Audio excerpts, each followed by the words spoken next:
Did you know that you'll come across as having less confidence and less credibility when you're public speaking if you don't know what to do with your hands? In this video, we're going to talk about the biggest mistakes that you can make public speaking with your hands. Welcome everybody, I'm Matt. If you're new to the channel, we study inspiring people and produce motivational content. So if you haven't already, make sure to hit that subscribe button and turn on notifications. When you start public speaking, the chances are that your main focus is on the words you're saying. But something we often overlook, because we assume that it'll just happen naturally, is what are we doing with our hands?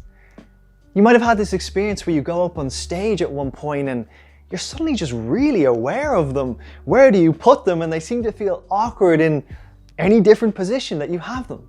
The thing is, you will seem like you lack confidence, or it'll be harder for the audience to trust what you're saying if you use your hands incorrectly, and it can be very distracting if you do. The first mistake that you need to avoid when you're public speaking is putting your hands in an unnatural position. I've seen people do whole talks, whole presentations, with their hands somewhere like this, or like this. I mean, like, oh God, it feels awful just having my hands there for like 2 seconds. My tip would be, when you're practicing, do it out loud in front of a mirror or film it. And at least then you're gonna get some feedback and you can spot if you're putting your hands in an unnatural or unusual position, and then you can just simply stop doing it. Generally though, you wanna make sure that you're not in a position that is holding a lot of tension. To stand in a neutral position, just have your hands dangling on either side. Slight bend in the elbow. Simple as that. The second mistake you need to avoid is holding paper.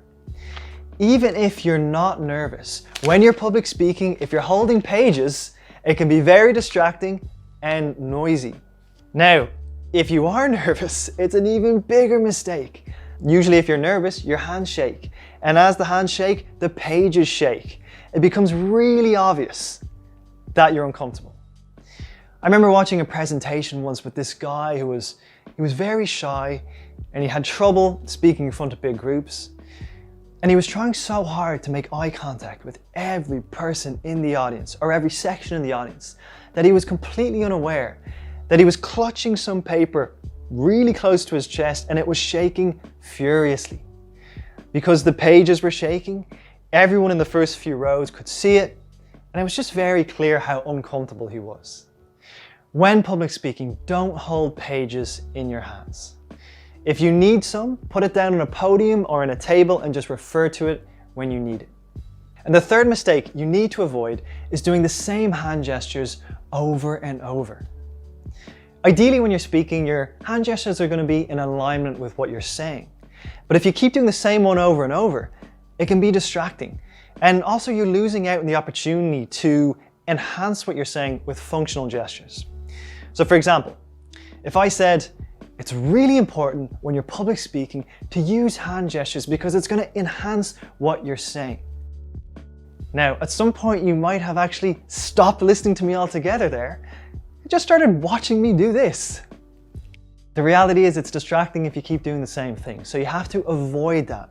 To do that, you want to have enough functional gestures in your arsenal that you can vary things up a little bit. And as I mentioned earlier, make sure to check out next week's video where we're going to talk about the best hand gestures you can do, that you can use when public speaking. Okay, and the fourth gesture you need to avoid when public speaking is pointing like this. And I know that seems extreme, but I've seen it quite a lot during different talks where people will do this to the audience at different members, at different people.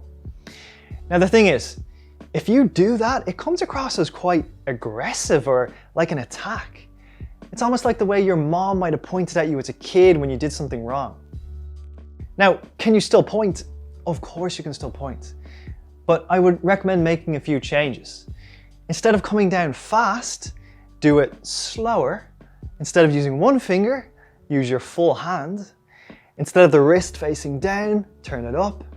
And maybe you can smile as you do it as well. So instead of this, it's more like this. And if you do it like that, it's going to diffuse any negative associations people have with it. And the fifth mistake you want to avoid is having closed off body language. You might have seen someone do a talk before and they've got their arms crossed like this, or they've got their arms in front of them. Any of these kind of positions, you're creating a barrier between you and the audience. This is going to make it harder to connect with them. It also means that your arms are tied up, so you can't use them to enhance what you're saying with functional gestures. Also though, having your arms crossed or something like this or like this, it can make it seem like you're lacking confidence, like you're having a stress response. In general, keep open body language when you can. It's going to make you come across as more trustworthy. People are going to think you're more confident and they'll be more likely to buy in to what you're saying. And the sixth thing you need to avoid when public speaking, and it's linked to the last point, is to avoid gripping the podium. This is another form of closed off body language. If you can imagine a podium here, sometimes you see people with their elbows on it or their arms just latched to the podium like this, and they don't move from that the whole time. The first mistake, again, is that you then can't use your hands to do functional gestures and enhance what you're saying. But the other thing is, it again acts as a barrier between you and the audience. And you sometimes see people gripping it so hard, you can see the tension running up their arms, more signs that they're nervous or that they're uncomfortable. And this is of course going to lower their credibility. So my suggestion is, if there's a podium there, you might put your notes on it, but don't stand behind it. Walk out from in front of it and you'll have more authority on the stage. And the seventh and last thing you need to avoid when public speaking is any nervous twitching or fidgeting. Have you ever seen someone present with a pen? If you have, what do they normally do with it? Sometimes they might start clicking it, they start shaking it, maybe tapping it against something. I once saw a guy do this. He was doing this presentation and he spent the whole time just tapping the pen against himself. And he actually dropped the pen 3 times, bent down, picked it up, and just started doing it again. He was completely oblivious that he was doing it. Another thing that you might see people do is they start overly grooming themselves. They might start fixing their hair every couple of seconds or fixing their tie. Again, it can be really distracting. And these are signs of nervousness or discomfort. And when you're public speaking, you want to avoid these things because they make it seem like you're lacking confidence. And the more confident you can come across, the easier it's going to be to persuade, motivate, or inspire others. Okay, so we've talked about what not to do with your hands, but what should we do?